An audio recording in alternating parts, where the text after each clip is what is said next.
Atteints de fibromyalgie, nous avons décidé de témoigner.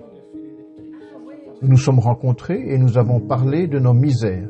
Je m'oblige, c'est tout le temps, c'est un travail. Aujourd'hui, avec nos mots, notre vécu, nous vous partageons notre expérience de cette maladie peu connue, avec ce message d'espoir, mieux, malgré la fibro. Ce qui est bien, c'est de trouver ses propres solutions.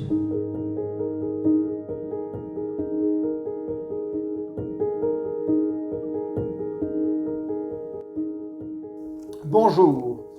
Aujourd'hui, nous accueillons, sous le soleil dinantais, Edith.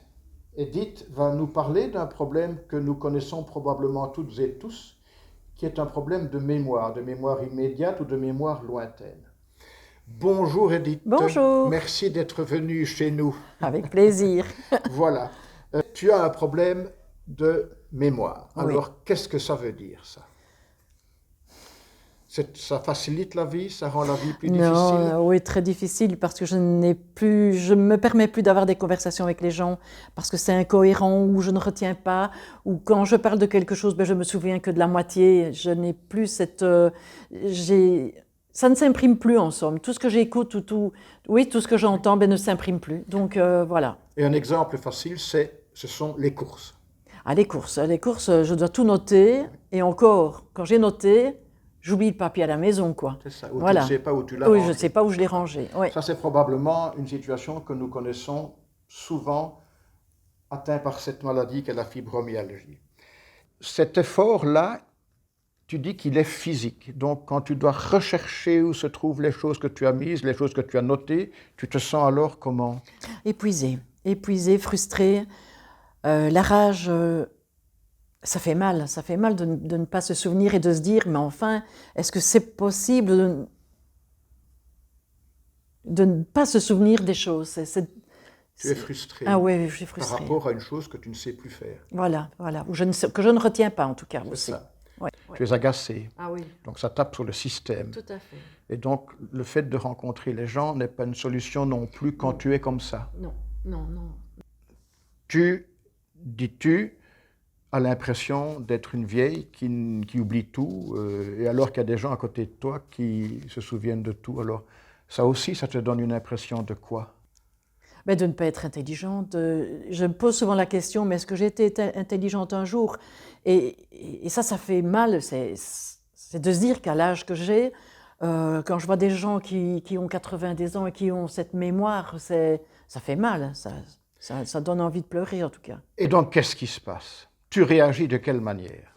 Je réagis parce que j'apprends qu'il y a des cours de mémoire dans ma commune et je m'inscris et là franchement ça me permet d'éveiller mes 5 sens qui est le français, les maths, les jeux et ça fait du bien. Ça veut dire, le français c'est pour les mots, les maths c'est pour les calculs quand on fait des courses ou des choses comme ça ou quand on vérifie des factures.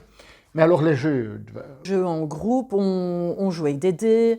Ensemble, elle nous apprend à retenir et à être calme, à se poser et à se concentrer sur soi-même aussi. Mais tu te rends compte que tu n'es pas seule dans cette situation-là, à oublier? On n'est pas beaucoup, mais ça permet d'évoluer avec les autres parce que je veux pas être aussi bien qu'eux, mais je fais des efforts en tout cas parce qu'en somme, on se voit tous les 15 jours, mais là, on doit étudier. On doit retenir des mots. Et alors ça, c'est difficile, mais je suis fière quand je peux les retranscrire le 15 jours après, quoi. Cette crainte de devoir t'acharner, de tout voir, tout d'un coup, ça disparaît, ça. Parce qu'on est avec des gens qui ne sont pas dans le jugement. Ça c'est important aussi, d'être avec des gens qui n'ont pas où on n'a pas l'impression, en tout cas, d'être incapable. Ça, c'est important. C'est important, tout à fait. Et donc, tu te sens valorisé, ou bien retrouver une valeur que tu croyais avoir perdue. Ça favorise même ton sommeil, dis-tu? Oui, ça me permet d'être plus posée, d'être tranquille en tout cas, tranquille et de se dire, oui, on n'est pas rien en tout cas. Et ce sont comme un bouquet de fleurs, disais-tu, quand on préparait la rencontre ici. Le fait de retrouver finalement des capacités, ce sont des fleurs que tu ajoutes un peu à la grisaille de ta vie. Tu te retrouves maintenant intelligente comme tu l'étais, comme tu aimais l'être. Non, mais de s'accepter comme on est en tout cas, de s'accepter, mais de travailler pour... Parce qu'en somme, moi je dis toujours, c'est un travail de tous les jours, que d'évoluer, d'essayer d'évoluer en tout cas. Il faut pas rester dans ce fauteuil et pleurer sur son sort, il faut avancer. Et ça, moi je veux vieillir en étant le mieux au possible. Et ça, Grâce grâce à moi. l'effort que tu fais. Voilà, grâce à l'effort que je fais. Donc cette acceptation pour toi, elle est fondamentale. Mais moi, je pense que de toute façon, avec la maladie, il faut l'accepter. C'est un long chemin, c'est un travail de tous les jours. Il faut vouloir. Voilà. Edith, elle accepte sa maladie en se disant, voilà, je suis comme ça maintenant et je veux redevenir ou devenir autre. C'est ça, Oui. l'acceptation, ce n'est pas une forme de fatalisme, c'est véritablement une volonté par rapport à ce que l'on est, de vouloir aller un peu plus loin où que l'on aille, mais au moins on l'aura décidé. Alors tous Tout les à deux, fait. nous vous souhaitons de prendre des décisions comme celle-là qui sont salutaires. Merci, Edith. Merci aussi, c'est gentil.